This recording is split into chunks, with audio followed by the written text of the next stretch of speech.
duk inda ɗan luwaɗi ya laɓe Allah ka tona mishi asiri ya Allah ka cire 'yan luwaɗi sama kowa ya ga tsiraicin su ka kaɗo su ga ƙasa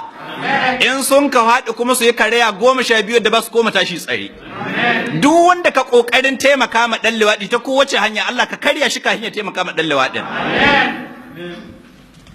kun ji don haka ku shaida Allah ka zama shaida kuma bayan Allah ku shaida ba mu tare da 'yan luwaɗi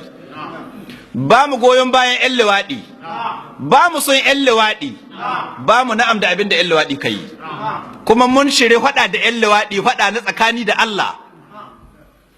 in su da wasa suka yi mu wallahi da gaske muka yi kaji don haka inda gaske kuka yi to ga bello nan ku yi ne ku kashe shi yankan kamna kan wallahi sai na yi muku ita inda yana da rai bi iznillahi kun ji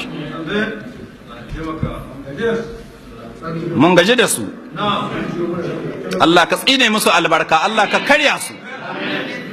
Allah ka karya 'yan luwaɗi jigon 'yan luwaɗi Allah ka karya shi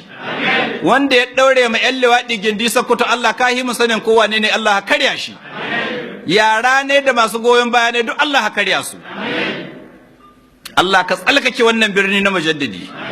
Allah ha gwada mana an waye gari sakkwato babu mai taɓa takashin kowa in ba tashi ba in ya zo ɗahara to mu tafi ya isa to kun gani to madalla to yanzu dai kun ga na yi yan malaria shekaran kun ga na warke ko to ku hito amma kun san wanda ka towa hirar bello ya wanda bai gudun mutuwa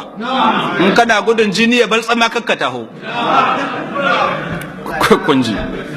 amma ni na san insha Allah ta'ala mutuwa ta ba ga hannun 'yan luwaɗi ba sai dai in mutu sai dai wani ya kashe da ba 'yan luwaɗi ba insha Allah ta'ala ba zan mutu ga hannun 'yan luwaɗi ba 'yan daudu kan a ce 'yan daudu sun kashe bello yabo Allah ya tsaran